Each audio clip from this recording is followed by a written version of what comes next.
Assalamualaikum warahmatullahi wabarakatuh. Salam sejahtera buat kita semuanya. Semoga kita dalam lindungan Allah Subhanahu wa taala.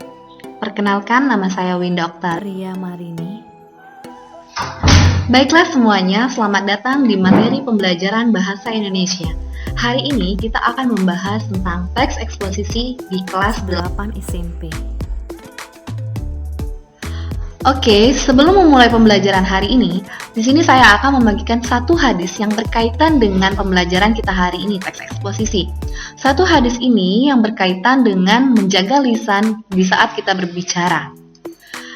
Di dalam hadis Al-Ahzab ayat 70-71 mengatakan bahwa, "Hai orang-orang yang beriman, bertakwalah kamu sekalian kepada Allah dan katakanlah perkataan yang benar.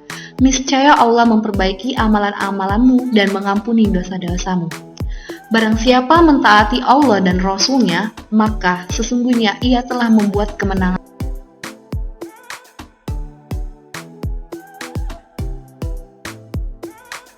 Oke, baiklah, sekarang di sini kita akan membahas pembelajaran kita hari ini tentang teks eksposisi. Yang pertama, saya akan menjelaskan tentang pengertian teks eksposisi. Teks eksposisi adalah teks yang mengemukakan sejumlah pendapat disertai fakta yang memuat penilaian, dorongan, atau ajakan-ajakan tertentu kepada halayak.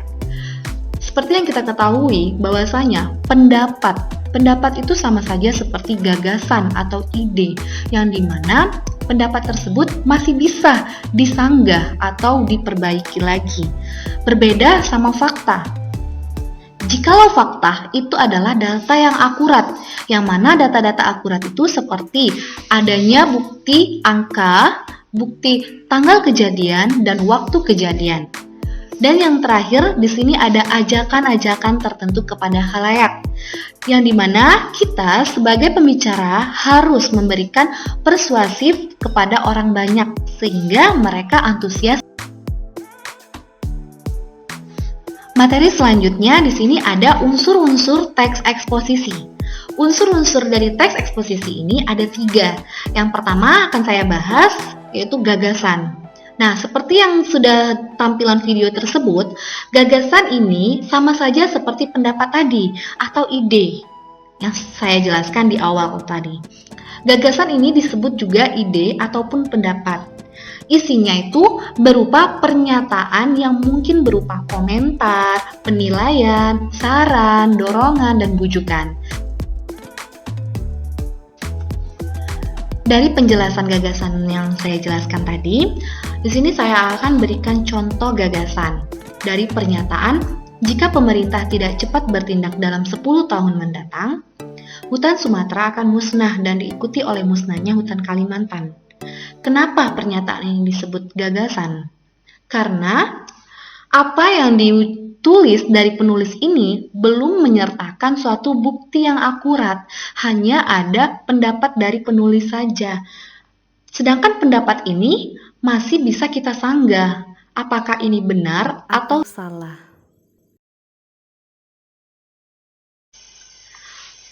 Unsur selanjutnya yang kedua itu adalah fakta. Pengertian dari fakta itu adalah keadaan atau peristiwa yang merupakan kenyataan. Nah, di fakta inilah kita akan membuktikan suatu pernyataan tadi itu adalah benar.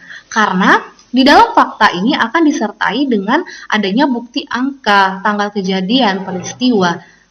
Ciri-ciri dari fakta itu ada kata telah. Selanjutnya, saya beri satu contoh fakta dari pernyataan, selama bulan Januari sampai Oktober, 45% keseluruhan titik kebakaran terkonsentrasi di Provinsi Riau.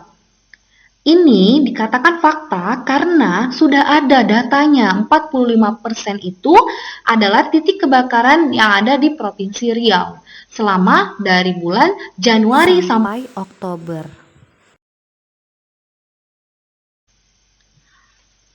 Unsur-unsur teks eksposisi yang ketiga, pola-pola pengembangan. Di pola-pola pengembangan ini pun terbagi menjadi 4. Yang pertama saya jelaskan terlebih dahulu, pola umum khusus atau biasa disebut dengan deduktif. Nah, di pola umum dan khusus ini, Ide pokok bagian teksnya itu ditempatkan pada awal paragraf yang kemudian diikuti oleh ide-ide penjelas itu di akhir paragraf.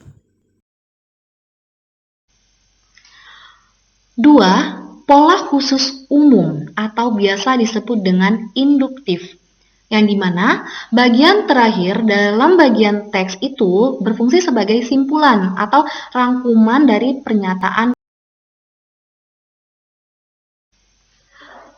Ketiga, pola ilustrasi. Pola ilustrasi ini dimana fungsinya untuk membuktikan suatu pendapat atau gagasan. Biasanya, dari pengalaman-pengalaman pribadi itu merupakan bahan ilustrasi yang paling efektif dalam meyakinkan suatu kebenaran. Suatu gagasan. Keempat, itu adalah pola perbandingan, di mana fungsinya di sini untuk meyakinkan suatu pendapat.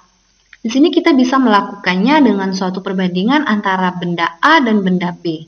Maka itu sudah bisa dikatakan dengan pola perbandingan.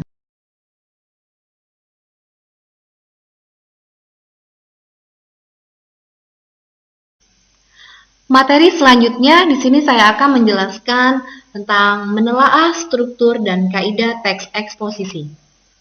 Pertama, saya akan menjelaskan tentang struktur yang ada di dalam teks eksposisi terlebih dahulu.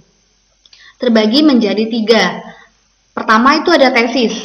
Nah, di sini tesis itu berupa pengenalan isu, masalah, ataupun pandangan dari seorang penulis secara umum tentang topik yang akan dibahas di materinya.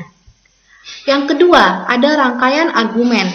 Rangkaian argumen ini berupa sejumlah pendapat atau argumen penulis sebagai penjelasan atas tesis yang dikemukakan sebelumnya. Biasanya, argumen ini bersifat untuk menguatkan fakta yang ada di dalam teks. 3. Penegasan ulang. Sebagai perumusan kembali secara ringkas. Bagian ini sering juga disebut dengan simpulan atau penutup.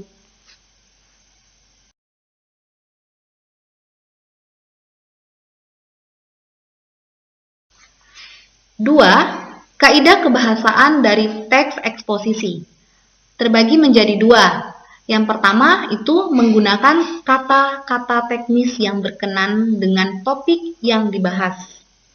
Biasanya hutan lindung, hutan alam, sektor kehutanan, dan lain sebagainya.